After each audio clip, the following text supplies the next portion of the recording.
Good morning, everyone. We are excited to start our webinar today, and our focus is how to help student athletes achieve academic and athletic success. So before we get started, we're going to do a few introductions, and then we will begin kind of digging deep into this topic. My name is Courtney Sakalaris. I'm the Senior Manager for District Success and Educational Programs at Honest Game.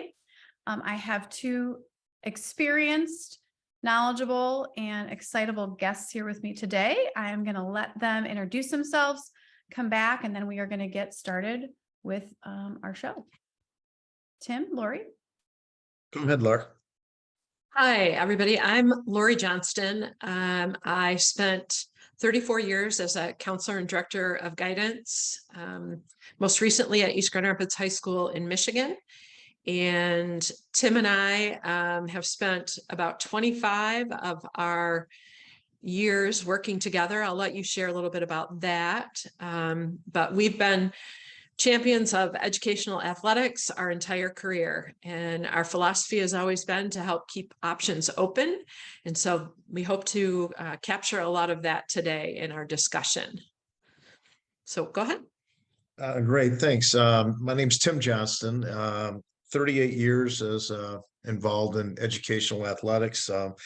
My first 10 years were the traditional teacher and a coach. I was fortunate to be able to be the head coach at two varsity sports at the same time, actually, and a varsity assistant. So I was a three-sport coach during my years when I was teaching.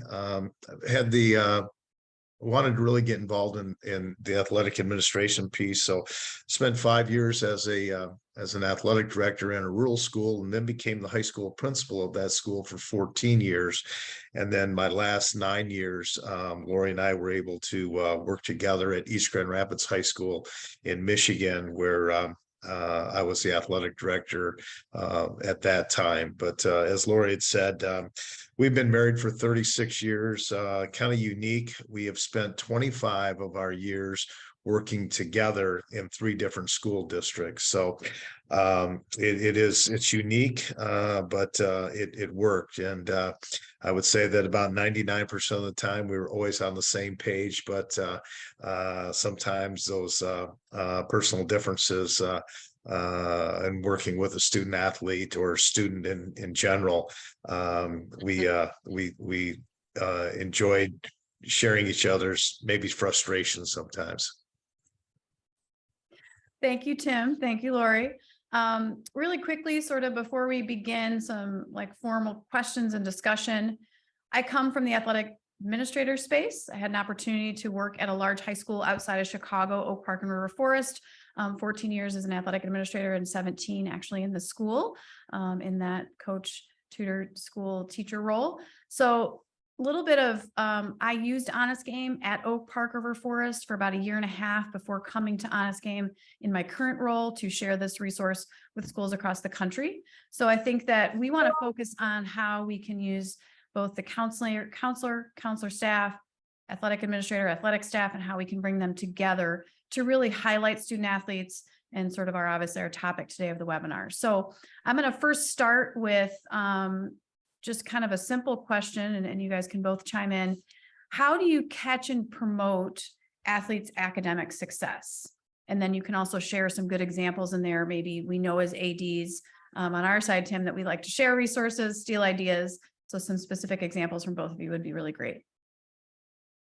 Sure. I'll start. And I think it's one of those pieces that when you catch kids doing great things, and in your buildings, I think when you step back, you can take a look that there is something that is pretty special going on in your building every day. And I know we get very, very busy, but you have to take time. You have to take time to search out those things that are going on. And it's not always on the at the athletic arena. A lot of times it's outside of the arena. It could be things that are going on in the classroom, or you could have students involved in different types of other co-curricular activities, and find out what it is that they're doing. And that helps you build the relationship. And that's what you're going to hear a lot from Lori and myself today, is about building that relationship. it's really, really important to be able to do that. In catching kids doing great things. They happen every day. You're just, your ears and your eyes have to be open to them. Laura? I think that's first and foremost one of the most important things that when I reflect on the years that we spent together, having an athletic director that was present, and by present I mean, part of the band concert, showing up to the musical, being in the hallway, being part of what goes on every day in the school culture is so important. And when I think about Courtney's question about catching, I love the phrase catching academics and athletic successes, because you have to look for it. I mean, they are everywhere. There are opportunities to celebrate and to pull athletics and academics together all the time. And I know that we have spent our career building relationships, not just with each other, but with our coaches, with our teachers, with our families. And that relationship, if you don't have that relationship right now, that is the very best place to start. Start with relationships and spending time, appreciating what each other does in both of those arenas, I think is super important. I think it's one of those pieces where you have to take time and you have to come up with something that fits your personality. I can give one example. As we always talk, that our doors are always open, and we tell kids and parents that, oh, my door's always open, but what does that really mean? And I had a little gimmick. It was a simple high five that was a handprint of a high five. And it just simply had a spot for me to write a kid's name on it and to congratulate them or give them a high five for something that they were doing. I'd tape a little piece of candy to it, and I'd call them down to the office, and I would just simply say, hey, Courtney, I want you to know that I heard you did da da da da da, and hey, just here's your high five. And it was crazy how those little things started to get where kids would feel comfortable coming to your office, or when you did see them in the hallway, you started building a relationship. So if it's corny, it's corny. But at the high school level, kids love to be recognized, and finding ways for them to be comfortable around you is so important. I think you said that, Lori, too. I was going to say, Tim, action items, if anyone's taking notes, like if you're a new athletic director or you're in a new school and you're trying to sort of change a culture, Tim, action items that I'm hearing you say are, and Lori too, be present, be available at practices to be seen, be available at games, show your actual physical support in the space, whether it be during the school day or after school.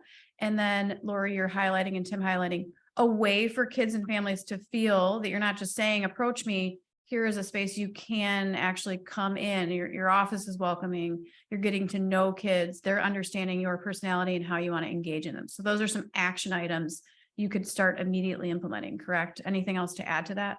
Yeah. I would just say that you could take that same action item and apply it to teachers. The relationship that an athletic department builds with teachers is so important. Tim could walk into the choir classroom at East Grand Rapids High School any day of the week, anytime, any hour, and Dr. B would stop what he was doing, because he knew that, one, Tim was an important person in the building, and two, they had built a relationship. And so, giving a high five to a teacher, building a relationship, spending time in their space allows them in the same way to come back to you and, gosh, I'm really worried about Courtney, I haven't seen her for a couple days, or she's falling behind, or we need some intervention here. And you can't do that if you don't have the relationships. Yeah. Having those relationships, also, there's going to be times when there's tough conversations, and those tough conversations maybe become a little bit easier when you're comfortable with each other, and when you can talk about it, and when you're honest with each other. I mean, those pieces are so important. And again, the relationship building is key. So as we kind of move into our next question, again, action items, being present, building relationships, not only with students and coaches, but with staff. When kids see an athletic director and a teacher and realize that they are, beyond maybe just their classrooms and their friends and they're communicating, it also probably encourages kids to, learn that behavior in the classroom, on the field, and they realize everyone's actually at a school they're all the adults are working together too to help us. That's probably a good point to bring home too. Next piece sort of for both of you is, how do we get counseling and athletics on the same page to create more college athletic pathways? What does it look like from the counselor side, Lori? And then what does it look like, Tim, from you? And how do you merge that together to sort of create more opportunities and make them more present for everyone to see?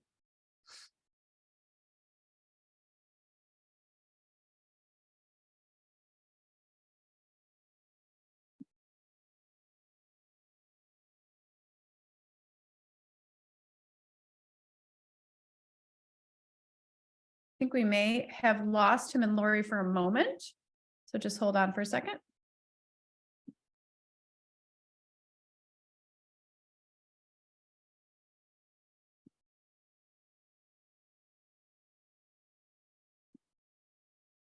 All right, apologies. It looks like that we may have lost connection with Lori and Tim here for a moment. We'll try to get them to log back in. I will come from my athletic admin hat and sort of kind of answer this question again with some action items. So first and foremost, it's important to know that although counselors know so much about college and applying to college and spaces in college that are great for kids, or trade schools or junior colleges, they may not always have that exact knowledge as it relates to college athletics. So first and foremost, as that athletic administrator, sit down with your head of guidance and then potentially your guidance counselors and have an open discussion. Do I have any former athletes on my counseling staff? Do I, does everyone kind of understand where our athletic program is? Do we have a lot of high achieving athletes? So sort of level setting the counselors of what the goals of your athletic program are, and then talking through what do the counselors know. So that is a good time for athletic administrators and counselors to educate each other, knowing who has experience, who doesn't have experience, and answering those questions that they may have. That is the first step. So Tim and Lori, I just chimed in here for both of you and saying that first step in getting athletic administrators, coaches, and counselors on the same page is to really sit down and have a nice discussion with your head of counseling and your counselors. Let's talk about our expertise. Who of my counselors are former athletes? Who is totally lost in that space? Who has never had a student who's been an athlete? And then educating one another from the very start. Also, as the athletic administrator, Tim, I'll let you jump in. What are our current, what is the current status of some of our programs? If I'm a new counselor and I come into a new high school, I may not know that we have a long history of, an unbelievable baseball program or wrestling program. I need to know some of those things so I'm aware. So I'll then pause that and go back to you, Tim. We're just kind of talking about first steps to getting departments on the same page. Well, I think again that goes with relationships, and as you said, it's important to share, and it's important to know each other's background and history. And I think it's also one of those things that, because there may be a new counselor that comes to your building, if they don't have an athletic background, that's okay. It really, those are the things that you can help with. You can guide and direct. As we know that we will have our students and sometimes parents share with us their thought of where the program is and things along that line. And again, it might be some of those honest pieces of having conversations about where we stand and how the program. Also, I think what's important is, as some of us now retired, the game has changed drastically from when we were in high school and when we were student athletes. And so again, one of those places, but it can be the building of relationships. I can tell you, I used to do a game day donuts, and it was one of those things that I enjoyed having conversations with as many people as possible. And so I would buy donuts for the office, and I included our counseling office. And so, the traditional Friday football, of course, those are those big games and homecomings and things like that. But it doesn't have to be on a Friday. But you know what? A box of donuts and walking down to the office to simply say, "Hey, Courtney, how are you today? Want you to know that I was thinking of you, and here's your donut." It's amazing how something as simple as that can open up a door to lead to some conversation. And usually that conversation is on the light side.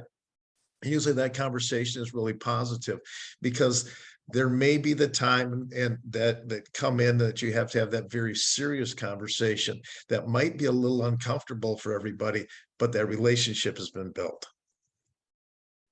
Absolutely. And I can tell you that we've had the experience of having new counselors come on board, and you're 100% right, Courtney, when you say, maybe they don't know the history, and maybe they don't know some of the things that have gone on. And we came from a very successful program. We had, I don't think there's anyone in the state that has more state championships. We have, coaches that have been there their entire career. And you're a new person and you don't necessarily know that. And so starting by having those conversations, to, kind of say, hey, here's a little bit more about us that maybe you don't know. And then that makes it easier on their end to come and say, hey, Courtney's come in and she says she has a full ride volleyball scholarship to X school. And then it's a good opportunity for you to say, well, gosh, Courtney hasn't played for our volleyball team yet. And I wonder where all of that interest or that is coming from, which opens up opportunities to educate your staff about the range of things. Because I think sometimes counselors want success. Athletic directors want success for their kids. And we don't want to have the hard conversations, but we also need to have a bit of the realistic aspect of it, and then help them understand what success means. Does success only mean a Division I opportunity, or does success mean that you're playing for a Division III championship, or you're going to a junior college and still receiving scholarship? And I think sometimes those things are not well known. Yeah.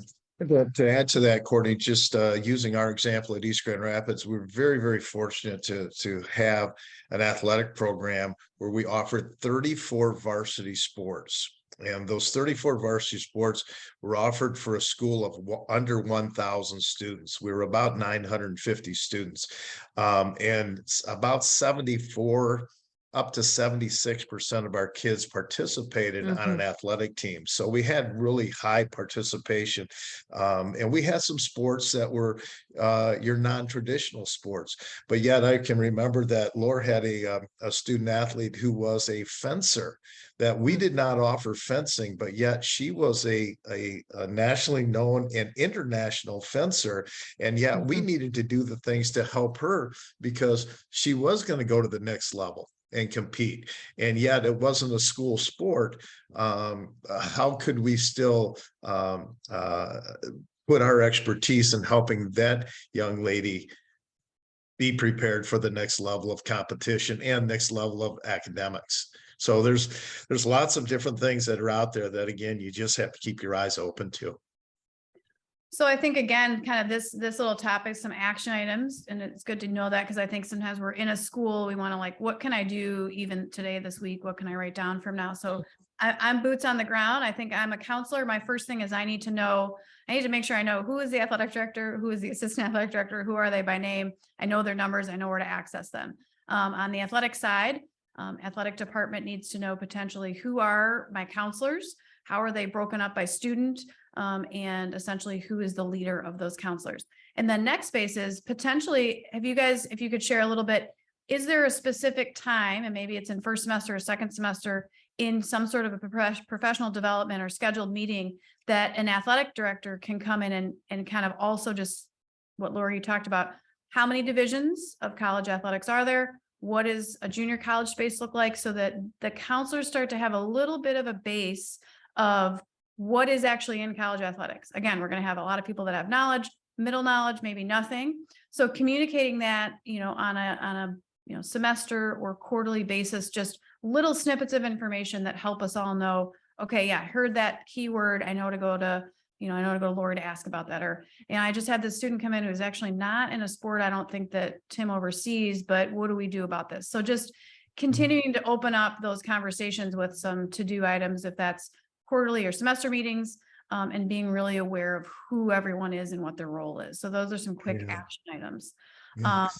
Anything else to expand on that, or something that you've done, Tim or Lori, in your space that could be helpful things for someone that's on our webinar today? I do think it's important to have regular meetings, and I guess I'll put my hat on as a building principal. It is so vital to make sure that your administrative team and you include your counselors, and it might be a student share type of meeting that you have. And do those occur weekly, or do they occur every other week? But it's important to have those times. I know that we have meetings, lots of meetings at the administrative level. I don't think we need to have meetings for meeting's sake, but I think we do have to have meetings for good information. And good information is maybe there's going to be a piece where the athletic director you're going to have 25 minutes during this meeting, and we're going to dedicate it to you sharing information about the process of how a student athlete may be recruited, and what divisions mean. People, the sad thing is so many people, the general public, when we talk about athletics, we talk about Division I. And we hear out in the community, my son, my daughter, this kid that, they got they got a full ride. Well, those, as we know, as athletic directors and counselors, those full rides come very few and far between when you're talking about in the scope of the whole school that you have. But having meetings and athletic directors, I would ask for you to have communication with your building principal to say, you know what, is there a time that we can get together and have something on the formal side, because it's important to know, and it's important to have good information. Yeah, I would just add to that, even having the conversation about who is responsible for what. I've been in different trainings and different professional development, like in our ISD or our county, where you talk about college athletics, and the athletic director thinks, well, you're in charge, the counselor's in charge of everything academic, so they must be, that must be on you. And the counselor's thinking, well, it's athletics, so that must be on you. So you even have to have the conversation to sit down to sort out who does what. Like, who manages your NCAA portal? Who knows the most recent stuff? In our case, Tim would order, I don't know, a box of NCAA eligibility brochures. And he would make sure there was a stack in our office, a stack in their office, and that we had regular conversation about updates and changes. As we know, there have been a lot of changes since COVID, and now even past COVID. There are some changes that really impact kids' opportunities and eligibility. And so we have to have those conversations, whether it's professional development at the beginning of the year. Our example was we had regular, every week or every other week conversation in the space of talking about student, if you will, student needs. So it might be academics, it might be helping them stay eligible, it might be looking for opportunities. And those were ongoing conversations.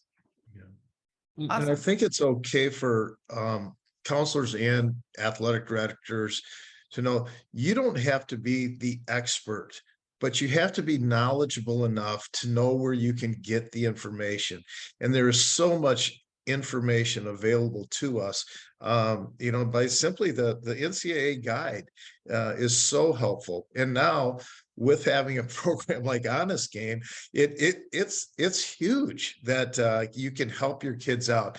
And it's okay to simply inform a student or student athlete or family that, I don't know the exact the information about that, but I'm going to find out. And I will tell you, that's better than saying something that is not accurate. Very helpful. And I think that part to go sort of just to summarize for action items is key people, key times to share information, what information is available, and how we can continue as administrators and educators and teachers and coaches educate ourselves so that we feel competent. And if we don't know the answer, where can I go to find it to best set the student up for success? So that kind of brings us into, you started to talk about, there's so many factors into creating that college athletic pathway, both athletic and academic. What are some particular strategies that you've used to help families when you're working them to best kind of navigate that system? We know that every college application process, every recruiting process is unique. Doesn't matter if you're the most recruited athlete in the country or you are scraping around to find a school because you know you want to play. So what are some things that we can do to help our families navigate that? Yeah. Laura, I think it'd be important to maybe share what the junior conference was in our school district, which I think was a really a very important piece. And maybe you can talk briefly about that, and then we can piggy off of that. Sure. But I would back up even further than talking about we've had a meeting with every junior in our building, but I would back it up to start the conversation when they're in 8th grade or in 7th grade, when they're making the transition to a middle school, and then from the middle school to the high school, including information about athletic eligibility and academics and how closely they're tied and how that can open options for kids. And, you know, we have always said academic excellence will only help you. Like doing well in school will only help you, and sending that message alongside of be a good athlete and be a good teammate can be super important. And then having regular review in our building, at least we would, and this is where it, you know, you have to manage it how it works for you. And, you know, there's some big districts on this webinar today. And I realize you may not have the ability to review every one of your students' transcripts every year. But if you can, and you have that ability, you know when things are out of sync, you know when you need a summer school class, you know how to keep the options open for that student. And then what we would do, you know, that regular communication, the regular review of academics would lead to a meeting that we held with the student and family their junior year. And we would actually run an NCAA eligibility based on information that we had and how we could help a student know where they fit eligibility wise, which is what Honest Game is a great resource for. Not having to do that, saving time for your counselors and saving time for other things that come into play. But in our junior conference, we would talk about, where does athletics fit for you? Where do you see yourself? Where does the family see themselves? How does that conversation go, or has the conversation started with your coach if it hasn't? And how to keep those options open by keeping everyone on the same page.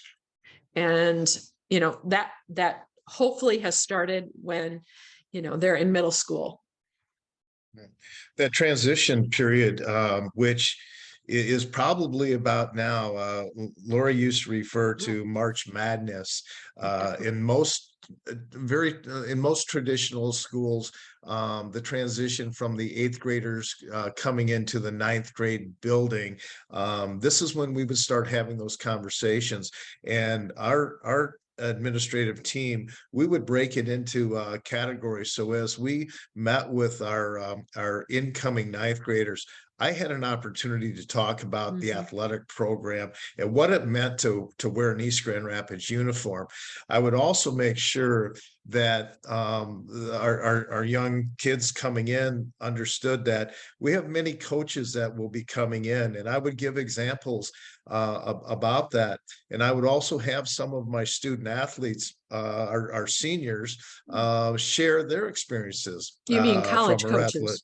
Well, yes, I would also tell the kids that I don't know of in all of my years a college coach coming into our building and not leaving the building with a transcript. they always wanted to make sure they had the student's transcript. No matter what the student may report, they wanted to make sure that they saw that transcript. And so, like I said, every coach that came into my office or into our building, they usually left by stopping to see me and say, "Hey, Tim, by the way, can I get so-and-so's transcripts?" And I would walk them right down to the counseling office, and we would make sure that they had what they needed in hand for their own eyes. So letting our student athletes as young as 8th graders know how important the academic piece is.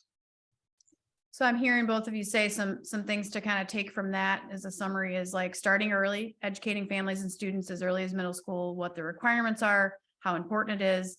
And then when they're in that high school space, if it's an 8th grade transitions time, being able to highlight any scholar athletes, you know, whenever way you have in your building, if that's from counseling and athletics or combined, and then being able to understand where to go, Tim, when those needs are being met for transcripts, et cetera. I want to go back to one question you had, Lori, in terms of communicating with school departments and how to get everybody on the same page. You mentioned the junior day, which is when families and students were kind of aware of where they stood, both for probably college applications and athletes for their academic eligibility. Anything else to sort of highlight how that would come together? So it would kick off in November, October, late October, early November. And then we would spend the next 3 months meeting individually with families in an hour-long meeting with an individually prepared plan of how to approach looking at different colleges, what factors were part of the conversation, whether it was athletics, a specific major, a part of the country, all the different pieces, and helping them keep their options open by sharing what we knew, again, by building relationships as counselors with our college partners. And also sharing like what we knew about eligibility requirements. Were there specific things that colleges, that a student needed, you know, were there specific classes, as an example, that colleges required, like a US history class, a chemistry major, a higher level math course, those kind of things. And then also, you know, our colleges requiring test scores or not? There's, you know, the NCAA just passed recently their new test score requirements, and that's very different than individual college requirements. The athletic department isn't going to know that. They're going to know what the NCAA has said. You have to have the conversation with the counselor to pull in the, what do you know about this? And how do we help our student athletes stay eligible? Do they need to retake a class? Is that class, make sure that the class that you help them pick is NCAA eligible. I think we've all had opportunities where student says, "Oh, I'm going to take this class," and you go and you look and you're like, "That's not an NCAA eligible class. You cannot take that. You have to take this one or this one to make sure that it meets that requirement." So I just think that there are opportunities, at least in our example, there were weekly opportunities for dialogue, communication, and support of student athletes. I'm going to go back one step, talk a little bit about that highlighting of like the academic piece. I know, you know, Tim, from the athletic side, like making sure you belong to specific organizations so you can nominate kids. How does that look like from Yeah. So that's a good. Yeah, in the state of Michigan, we actually, by the MHSA, the Michigan High School Athletic Association, we would have the opportunity to nominate students for a Scholar Athlete Award. The Scholar Athlete Award was having a 3.5 GPA, earning your varsity letter in the sport prior to your senior year. And so we would have that through a nomination process. But the state would allow you to submit up to 6 names. Well, I in my senior class, I would have 125 student athletes participating. So I took it more local from the standpoint is that I wanted to make sure that everybody who qualified may not have been an MHSA scholar athlete, but they were going to be an East Grand Rapids scholar athlete. And what we did with that is we recognized them, and we utilized, you know, the home basketball game where we knew there was going to be a nice crowd, and yet we could honor 50, 60, 70 of our seniors because they were scholar athletes. And having a kid walk out onto the basketball floor in front of their peers and their parents and their community, it makes them feel pretty good. And what else that does, you see those other kids, those freshmen, sophomores, and juniors going, you know what, I'd like to walk out onto that floor. I'd like to, you know, be able to stand here. And so you can do things that meet the needs of your community. We were fortunate to be able to have some support where our student athletes, our scholar athletes would have a t-shirt, or we would do quarter zips for them. And we asked them, you know what, wear it proudly. It's like the emblem that you can put on the varsity jacket. There's so many little things that you can do where a kid can feel proud of not just being an athlete, but being a student athlete. And people realize or recognizing that scholar athlete patch is pretty special. So again, some ways to recognize in-house. Sometimes they don't have to be real grandiose, but real simple. At the end of the year, I would do a bagel breakfast for all of our scholar athletes also, again, just to recognize them in front of their peers. And sometimes, as we know, athletics creates competition. And when you look at the positive things of what competition can do, it can help drive a student. Absolutely. I think to circle back, Courtney, to one of your questions, I know both Tim and I worked closely with some of our coaches associations. So for example, in Michigan, we have BCAM, the Basketball Coaches Association. You have an opportunity to nominate individuals and your team for recognition. The Lacrosse Coaches Association, you know, they're across all different sports. And so athletic department helping their coaches know that those opportunities are out there and to be part of the organization and to nominate your kids, and the counselors helping by providing the information and pulling GPAs and transcripts and that kind of stuff was a great way for us to work together. And we often had kids recognized for their academics through the Coaches Association as well. And I think we talk about sort of understanding in the beginning, like counselors and how many different, you know, divisions there are in college athletics. When we reach out and are able to, you know, get connected with coaches associations, state associations, and we talk about GPAs, we also start to show some kids who potentially are always thinking it's D1 or bust. There's a number of different levels of college athletics, and some of those high academic Division III schools, some of these NAIA schools that are available, you're able to share with those opportunities with kids, which then opens up a bigger pool of student athletes moving on to play college athletics. And then both counseling and athletic departments are like, oh, okay, well, now we just made more schools available. We made more of our kids playing somewhere. You're making more of a name for your high school. So being able to share some of those academic achievements shows some kids who are, you know, maybe academic first, you know, athletics is second, but they're still interested in participating. There's a space for them somewhere if they can find that good niche.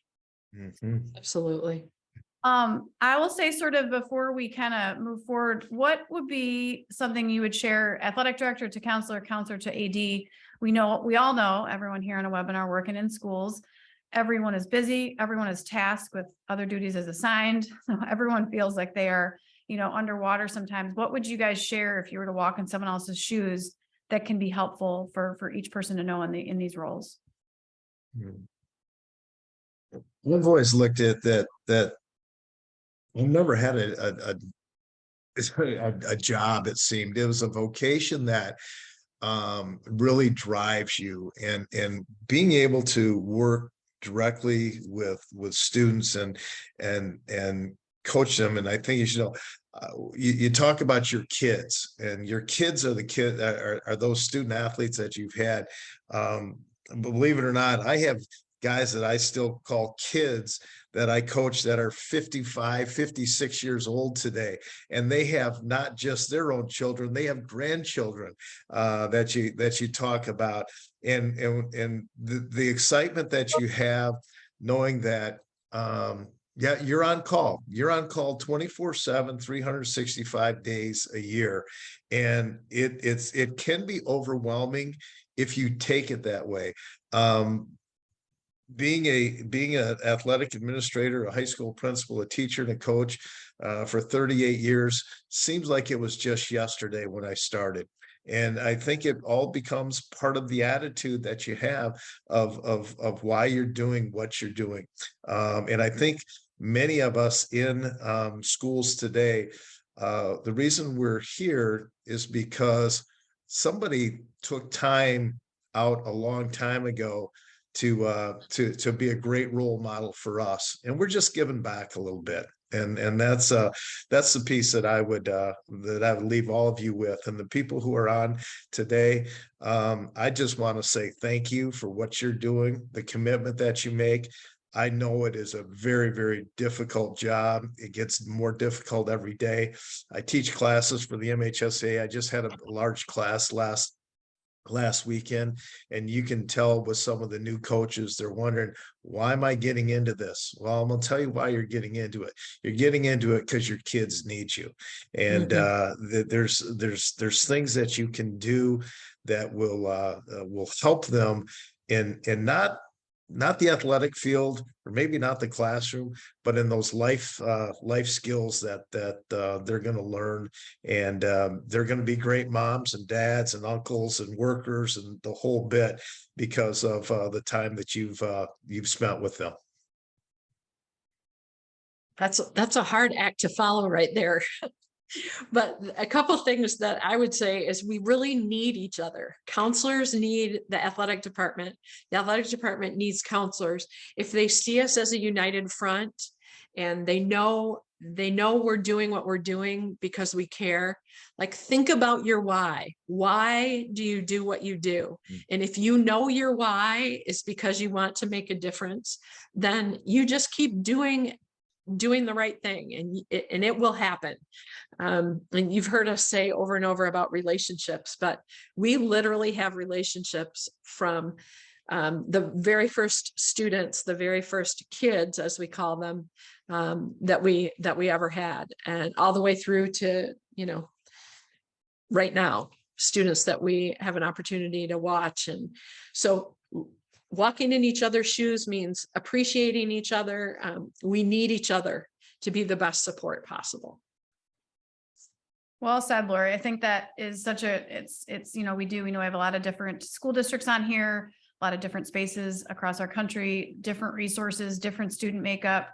So we know that can be a good thing to always anchor us as our why. How can we help each other? We all have this one common goal in our buildings to, appreciate our students and how we can help them become lifelong learners and good people and provide that good foundation. So before we open up to questions, we're just going to kind of recap some of those action items in terms of what Lori and Tim have shared with us today from their vast experience. I think I'll highlight first that most important foundation that they have talked about throughout our entire webinar today is building relationships, creating a culture that coaches, athletic departments, counselors, teachers are all together. And that does take some time. It takes an AD to be out in the space, to be visual to, their staff and their kids. And then for counselors, kind of reciprocating as well and understanding what they both need.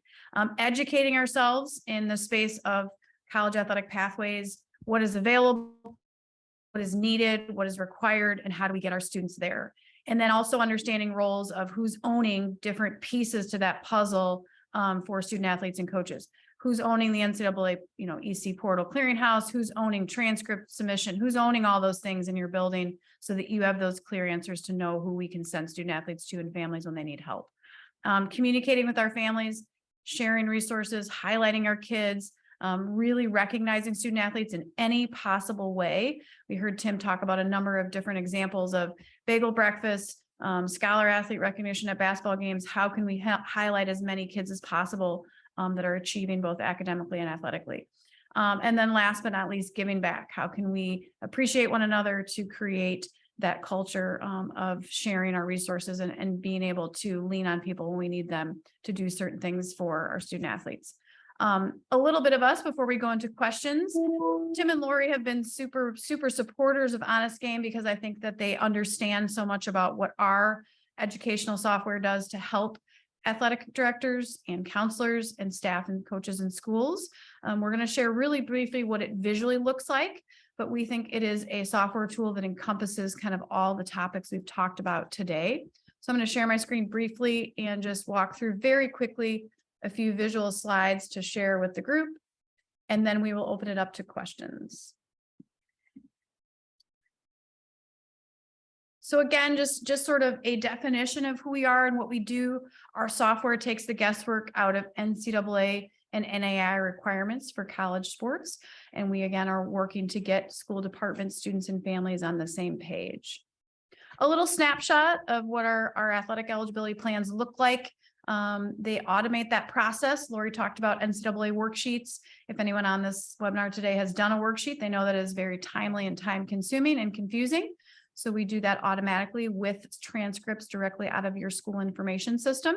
So we're creating those individual plans. We're hoping to drive outcomes to find the best athletic and academic fit for student athletes. And obviously any student data that's in our space is secure and private. We also are a resource to help you manage that course audit and portal maintenance for the NCAA Eligibility Center, formerly known as the Clearinghouse. So we can accompany that main person or main two contacts in your building to make sure that you have core classes approved, that your portal has regular versions and AP honors of your classes listed. Do you have a weighted grade scale? Is it updated? How are you using credit recovery in summer schools or summer school classes? Are you using those properly? And then we can help with additional requirements for course submission. Another little screenshot here is an inside space of what an actual one of our college athletic reports on eligibility looks like. You're going to see your student. You're going to see that NCAA GPA, where they're at with their credit count. You'll be able to scroll across 5 tabs, all college athletic opportunities, to have those specific discussions about academic requirements, both in the Division I, Division II, and NAIA space. Division III and junior college, you're going to be able to talk about what happens in those spaces.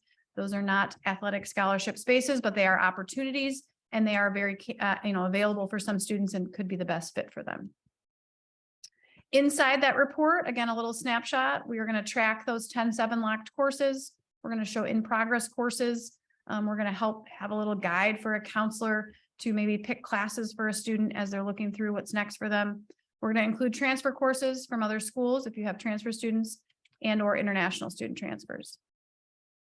Comprehensive dashboard. I'm a counselor or athletic administrator. I'm able to look up my students by last name, school GPA or grad year, and then I can individually click on those students to see exactly where they're at this current time so that I can assist them in that next step of finding that college opportunity. District analytic dashboard. This is available again for maybe head of guidance, athletic administrators who need to report on academic eligibility at both potentially the state and wanting to share and highlight their student athletes. Again, really high achieving students, high NCAA GPA. We want to highlight that and make that be something that the school can have as something to put a blue ribbon on for their student athletes. Again, using our dashboard to sort of talk about everything we've summarized today, bringing everyone together and continuing to foster those personal relationships to again help our student athletes. So I'll pause and look into the chat here for some questions that we may have for Tim or Lori.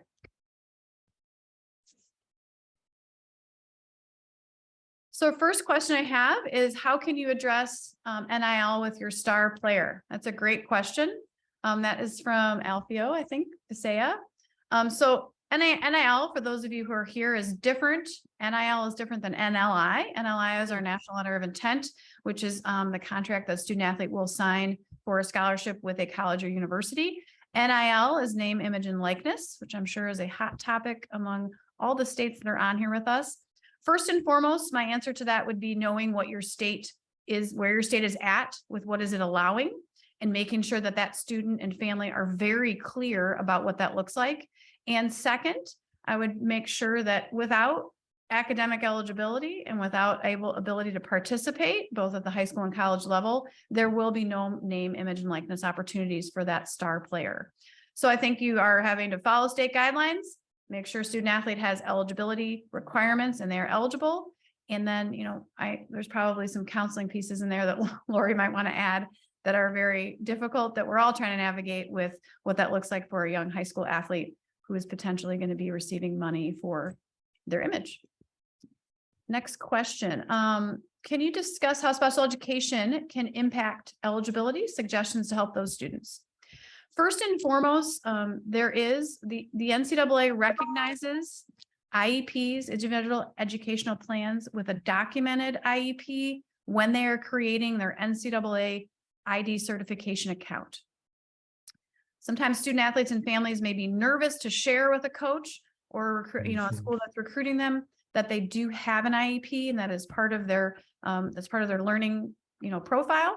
The NCAA does recognize that. It's called an EID, and that student will be able to use, if you have disability courses available on your NCAA portal, those will be used for credit for that student, and that student may have small additional timeline in Division I if they need that space in order to become a full qualifier. So it's important to understand that the NCAA recognizes that, and there is an official process for that. So there is nothing that a student should be afraid of to admit that. Lori, did you want to add anything? I think the important thing is what you said about the course being identified on the portal. And so the course would have to meet the same standard that any other course would meet, of 75% of the academic content of any other course that you have on the portal. And so I 100% agree with you. If you have that course available and you have the availability of certifying it, even if it's through a process with the NCAA, that can only help your student. Your student should not think about not continuing in special education because they think they want to play athletics, because it will never help them in the next level. They need that support now, and they need it to get to the next level.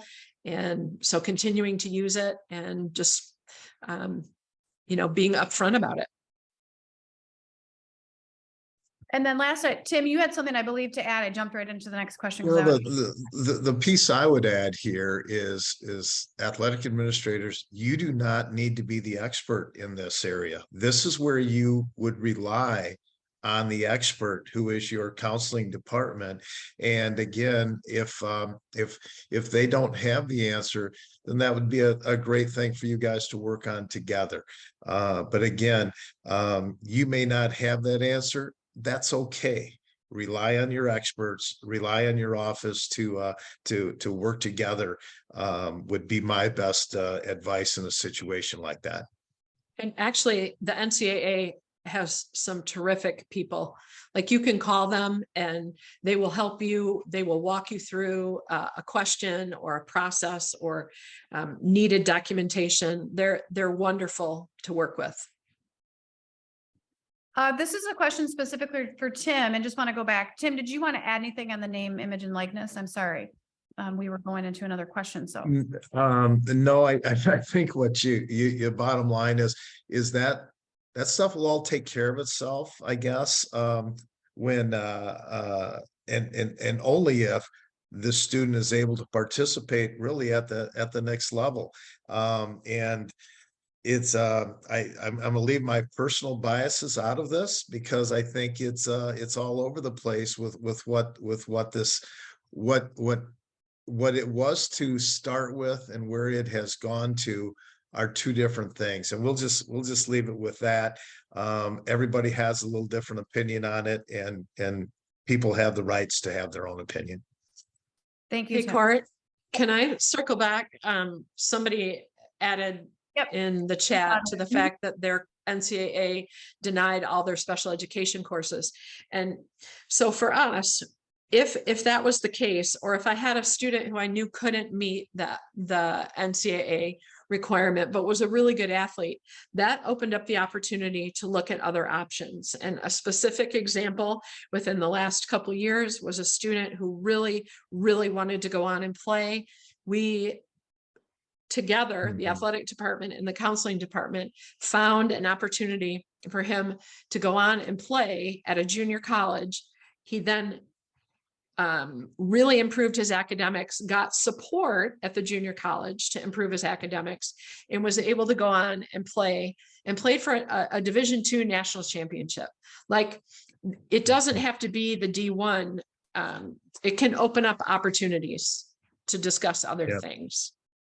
And using that example, that JUCO route was perfect for that young man, because again, he gained a tremendous amount of confidence in his academics. And I'm gonna tell you what, his game improved a tremendous amount also. And so here he was 2 years later. Like I said, he played for a national championship team because of that opportunity to have his academics in place and to continue to improve his game. Yeah, that's important. Thank you guys for sharing that specific opportunity or that specific example of how that works. And we know that when we show all 5 pathways in our reporting, or as a counselor, when you might not have our reporting, you're talking that through. That can be a key piece, as Lori mentioned, to saying this actually may be the better opportunity for the student, both in terms of where they're at, in their learning, socially, emotionally, and what like their long-term growth is. So that is why we always want to talk about all 5 pathways as opposed to potentially just that Division I, as Lori mentioned. Question for Tim, specifically, like the idea of talking to the freshman class, how did you separate the athletes from the general student body? We did not separate them. And my suggestion would be is don't separate them. Hopefully you, in conversation of general, making it somewhat general, you may get a kid who was on the fence and not sure they were going to be an athlete. As we know, at the high school level, we want participation by as many of our student athletes as possible. And so that being the part, we had the opportunity, we divided up into smaller groups, and we did different stations, but the same message went to every one of our students coming into our 9th grade and into our building of what expectations were. So yeah, that was a transition day activity where we did an academic portion. Then there were 5 different breakout sessions that every student rotated through. And one of those breakout sessions was culture and how you act as a high school student. Another one was expectations. Another one was the athletic opportunities. And, there were other breakout sessions, and every student rotated through all 5 of those. And so you didn't differentiate. It was the same message. Yeah. Awesome. I think that's the end of our formal questions. I don't see anything left here in the chat. I believe saw one that came across, and just about transcripts when we gave.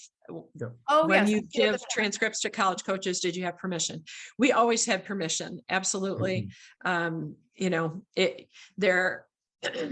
an important thing, and why it's important to start that conversation early, so that that student athletes and their families and you are all on the same page. So absolutely. Thank you. I saw that one like slept up to the top. Yeah. And it looks like Barb had a couple other things come through. Let's see how we can. Oh yeah. How do we get started with Honest Game, and who do I contact? So from this webinar today, we will share direct contact with a number of our team members. You can contact us directly. We can kind of talk through your school, your district, what your current process looks like. And then obviously, I think I have a question about how much does software cost? Our software is based on your enrollment. So we are an enrollment-based software. We are affordable, and we want to be able to be reached by all. So we are always willing to work with schools and see how that fits best into your plan. We have options for how to pay for Honest Game, and we'll share that out with our slides. That will give you a little bit of a resource that can talk about schools that we've worked with that have used ESSER funds and Title I and Title IV funds. Some schools have used their booster club as an opportunity to try to pay for this resource for all student athletes or all students in your building. So just following up, I think that's all that we have. I don't see any other questions. If you think of something, we're sharing our contact information. We're happy to answer questions. We want to be here as a resource. I obviously have direct access selfishly all the time to Lori and Tim. I'm sure you do too if you're in the state of Michigan. But I want to thank them for coming on and supporting sort of what we want to do here at Honest Game, which is educate as many people in our country about college athletic opportunities and how to prepare students academically for them. And so thank you, Tim and Lori, for joining us today. And also feeling pretty inspired and excited to keep going around the day with what you guys are sharing about, what people are doing in schools right now. So thank you. Great. Thank you. Thanks for having us. Thank you. Thanks for having us. All right. We will follow up directly from the webinar with all that information. Have a wonderful day, everyone.